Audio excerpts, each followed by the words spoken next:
नमस्ते सबैलाई। म चाहिँ भ्लग बनाऊँ भनेर आज यसो बाहिर निस्केको। अब भ्लग बनाउने एक्सपिरियन्स त छैन है, अनि देखाइदिउँ न त बस्ने ठाउँको वरिपरि मान्छेहरू क्युरियस होला के छ कसो छ म बस्ने ठाउँतिर हैन। यो चाहिँ हाम्रो देश बाहिर चाहिँ कसरी के छ भन्ने कुरा अब बसेको ठाउँ वरिपरि देखाइदिन पनि मलाई मन लाग्यो, अनि त्यही हिसाबमा चाहिँ भ्लगिङ गरौँ भनेर हिँडेको आज। अनि अहिले चाहिँ म यो बसनको नजिकै छु।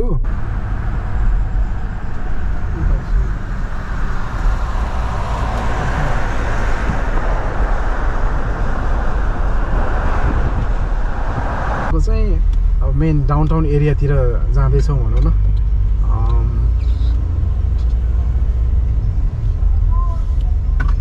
पज गर्नु मिल्दैन, पज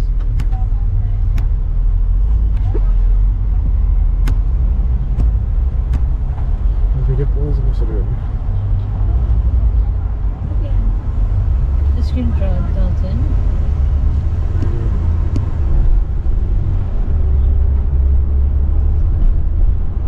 अनि यसरी चाहिँ कस्तो भन्दाखेरि यो बाटोमा हरेक बाटोको नाम हुन्छ कि हैन।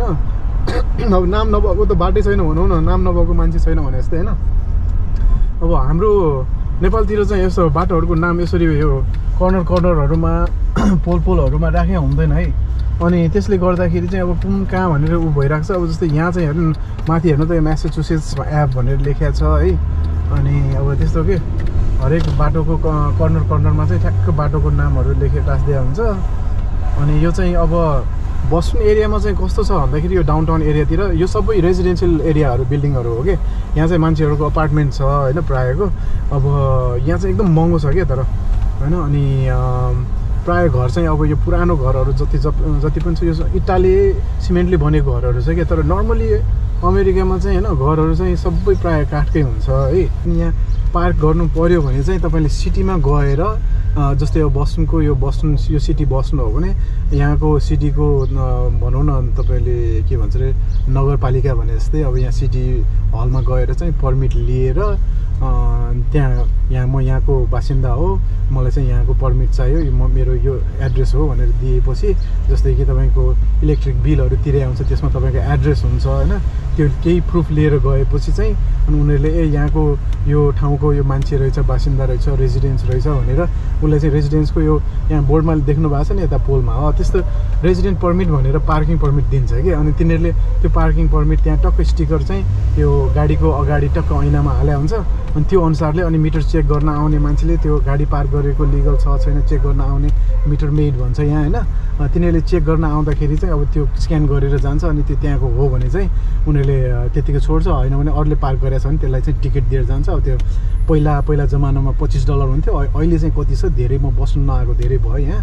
अनि त्यही भएर अहिले चाहिँ सायद प्राइस चाहिँ अब चेन्ज भएको हुनसक्छ है। मलाई अहिले एक्ज्याक्टली थाहा छैन अहिलेको रेट कति छ। अब यहाँको आर्किटेक्चरहरू हेर्नु हाम्रो पुरानो उताको घरहरू जस्तै सबै जोडेर भएको घर चाहिँ नेवारहरूको बस्ती हुन्छ नि नेपालमा, त्यस्तै गरी चाहिँ यहाँको यो घरहरू चाहिँ एकदम जोडेर बनेको छ क्या। हेर्नु न ल। ओके, यो चाहिँ हाम्रो न्युबेरी स्ट्रिट भन्छ। यो चाहिँ हाम्रो ठमेल जस्तै हो कि। यहाँ रेस्टुरेन्टहरू पनि टन्नै छ है। अब यहाँ प्रायः सबैतिरको मान्छेहरू घुम्न आउँछ, बस्नु भनेर घुम्न आउँदाखेरि यो एउटा चाहिँ घुम्नै पर्ने बाटो जस्तो भएको छ क्या। मान्छेहरूले यहाँ अनेक रेस्टुरेन्ट पनि भएको अब भनौँ न, अनि अनेक ब्रान्डको के भन्छ पसलहरू पनि भएको। यहाँ नोर्डस्ट्रोम ऱ्याक यहाँ छ होइन।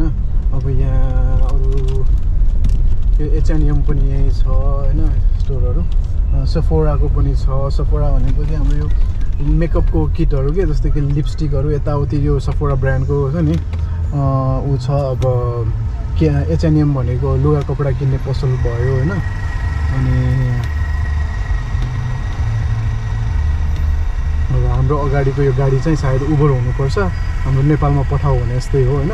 अब उबरकै कन्सेप्टले पठाउ बनाए हुनुपर्छ, किनभने पठाउ त धेरै ढिला बनेको यो उबर यस्तो सबै भइसकेपछि टक्क मान्छे राख्दैछ केटाले होइन। अब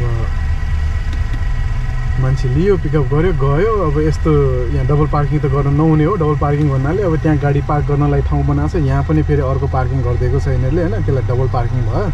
पुलिसले देख्यो भने चाहिँ टिकट दिन सक्छ यस्तोमा होइन। यहाँ मलाई बाटै चेक दिएछ, उता लेफ्टमा सिग्नल बलिरहेको छ वाक सिग्नल अब जानु भएन यतिकै झ्यामझुम लाएर टिकट पाइहाल्छ है अनि यसले गर्दाखेरि म रेड लाइटमा फसिने भयो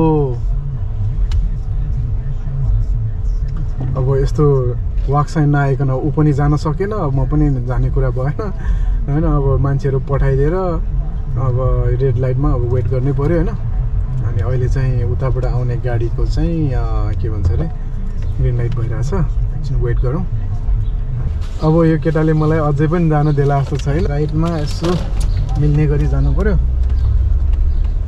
ल हेर्नुहोस् यो चाहिँ वान वे हो यसमा चाहिँ अब लेफ्ट ल्यान्डमा बसे पनि भयो राइट ल्यान्डमा बसे पनि भयो हैन यो ब्रोकन एरो ब्रोकन मार्क भनेको चाहिँ तपाईँको लेफ्ट बसे नि हुन्छ राइट गए नि हुन्छ हैन राइटमा बसे नि हुन्छ क्रस गर्न पायो हैन अब पार्किङ चाहिँ दुवै साइडमा छ हैन अनि अब यहाँ कोभिडदेखि चाहिँ यसरी बाटोमा चाहिँ हैन मान्छेहरूलाई अलिकति एक्सप्यान्ड गरेर बिजनेसको लागि चाहिँ ठाउँहरू दिइदिएको छ साइड वाकहरूमा पनि हैन यसो बसेर खान मिल्ने गरी बनाएको छ यो चाहिँ कोभिडले ल्याएको कुरा हो अनि पहिला 6 फिट डिस्टेन्सको कुराहरू आयो हैन पहिला कोभिडको टाइममा अनि त्यहाँदेखि चाहिँ त्यस्तो गरे हो यो बिजनेसलाई त बचाउनु पर्यो नि त त्यहाँदेखि यसरी यो बाहिर बसेर खाइरहेको मान्छेहरू छ नि यता साइडमा यो सबै त्यहाँदेखि सुरु भएको हो कि नत्र यो त पहिला बाटै थियो हैन अनि यो बाटोलाई चाहिँ अलिकति नत्र यहाँ पार्किङ हुन्थ्यो होला र अहिले चाहिँ मान्छेहरूलाई रेस्टुरेन्टको लागि मान्छे राखेर खुवाउनको लागि बिजनेस त ढल्न दिनु भएन नि त गभर्मेन्टले चाहिँ बिजनेसलाई बचाउन धेरै कोसिस गर्छ बिजनेस भनेको